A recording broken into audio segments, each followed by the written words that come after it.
Hi everyone, hi ladies. I am Keisha Jones and today I'll be sharing with you a bit about my journey in terms of sexual purity. I'm proof that God will meet you where you are and take you where you're supposed to be. My parents were not saved, but my mother would send myself and my two siblings to church with my grandmother. In addition to that, my grandmother would read the Bible with us at night. As I learned about Jesus, I grew to love him and I really wanted to please him.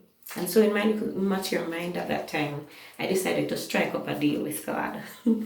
I promised him that I would give myself over to him totally, and in return, I asked him to save my family members. There were hiccups along the way, though. Due to the fact that I grew up in a very unstable family, I'd always dreamt of marrying and having a loving family of my own. To be honest, it was an obsession. My mom had Mills and Boone books and I started reading them, but I stopped after a while because of the sexual scenes in them. I was so in love with the idea of quote unquote love though, that I actually researched Christian romantic novels and clean romantic movies to read and watch. Although these did not have the sexual scenes in them, being so fixated on the idea of romance, it caused me to start longing to have my own romantic experiences. I was convicted by God about it because they also did not always send the right message. And so I asked him to allow whatever breaks his heart to break my heart. And I traded in the books and the movies for a prayer list. Now this prayer list was a long prayer list that included all the things in details that I wanted my husband to be to me. And, I'm telling you, I wanted him to be somebody who loved God more than everything and everybody else, including myself. I wanted him to be my prayer partner, my worship partner. I wanted him to love and respect my mother. I wanted him to be romantic, of course, gentle, understanding, all sorts of things. I had a long, detailed list. And lo and behold, shortly before my 18th birthday, this young man from our church, handsome, nice young man, started farming next door to us. And he befriended mommy by asking for farming advice. And then he started visiting our home regularly. He would invite us to come over and look at his farm. And over time, he grew to be like a family member. He would come over, eat. He was like a family member.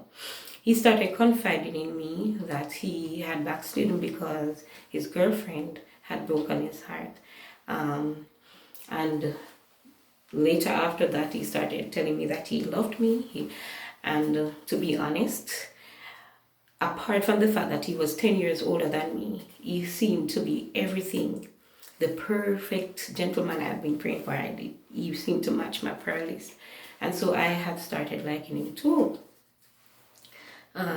He started out quite fine, but after a while he became inappropriate and, tried to touch me inappropriately. And when I wasn't with it, he told me I was only uncomfortable with it because I had never had a boyfriend before. Thank God for mercy that never matured into a relationship. God allowed a lady to come to me and share with me that she knew I'm a young lady of integrity and she wanted me to know that the young man was not the gentleman he was pretending to be. She said he was a womanizer and that he had about 10 children with 9 different women. I was shocked. I'd never seen that side of him. I cut all ties with him immediately. And after this experience, I engaged my closest prayer partners by being completely open and vulnerable to them and making myself accountable to them.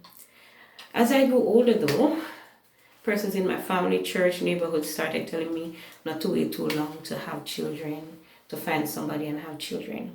Soon these words of encouragement turned to teasing and then to jeers.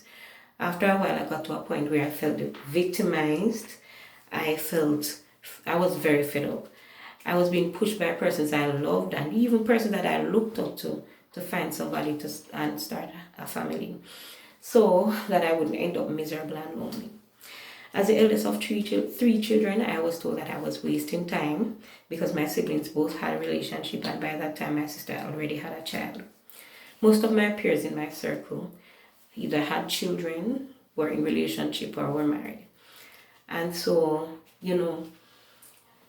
I even had one Christian who said to me, look how many persons come out of church, have them baby and come back in. Thank God that he kept me. And,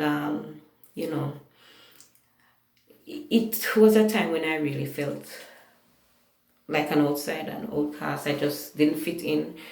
I started avoiding family get-togethers. I dreaded Mother's Day because I kept hearing that I was here waiting on Jesus to come and marry me. I kept hearing that full time now for them taste my wedding cake and be able to tell me Happy Mother's Day. And, I think they meant well, but it got to a point where it was really getting to me. When persons who were interested in me approached me and I said no, Mommy would say I'm going to pick until I pick foolishness. Oh my God. So I felt like an outsider, and I asked God on several occasions why I couldn't just be like everybody else. I felt I was being punished for living right. At one point, the head minister at church cautioned me that God has placed me in my family to stand in the gap for them, and that even the persons who were encouraging me to do wrong would be very disappointed in me if I were to step out of the will of God. At this point of frustration, God met me through a Passion and Purity skit on sexual purity, which was aired on MTM TV. Having watched it, I felt a sense of belonging. I literally felt a connection. Passion and Purity's number was posted at the end of the broadcast, and I called.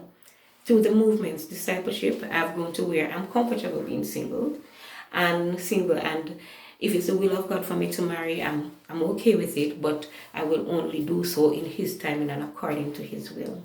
To date, I'm 40 years old, and God continues to keep me.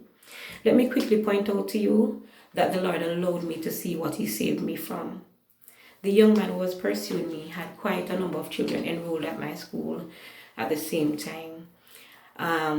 The school where I taught, and sometimes quite a number of maybe 2 or 3 children in the same grade. I had the opportunity to teach 2 of them and to hear the woes of both mothers. I watched one of them wept bitterly over his lack of support for his children and the struggle she was faced with as a single parent. If you forget everything else I say today, I would like you to remember this one thing. I am only able to be sexually pure because of the power of God in my life, and the same power is available to you. He sent that lady to warn me about what the young man was up to. He sent the head minister of the church to encourage me. He sent me prayer partners to hold me up in intercession. He sent me Passion and Purity to encourage and disciple me, amongst many other things. And so I know that the God that we serve, He will give you the strength and the support that you need to live pure if you choose to do so. So I just want to encourage you, trust Him.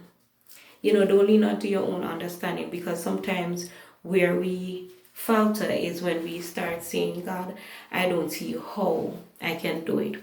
But I just want to tell you, God is well able to keep that which you commit unto Him against that day. Thank you so much for listening, and I do hope you were blessed. God bless. Bye.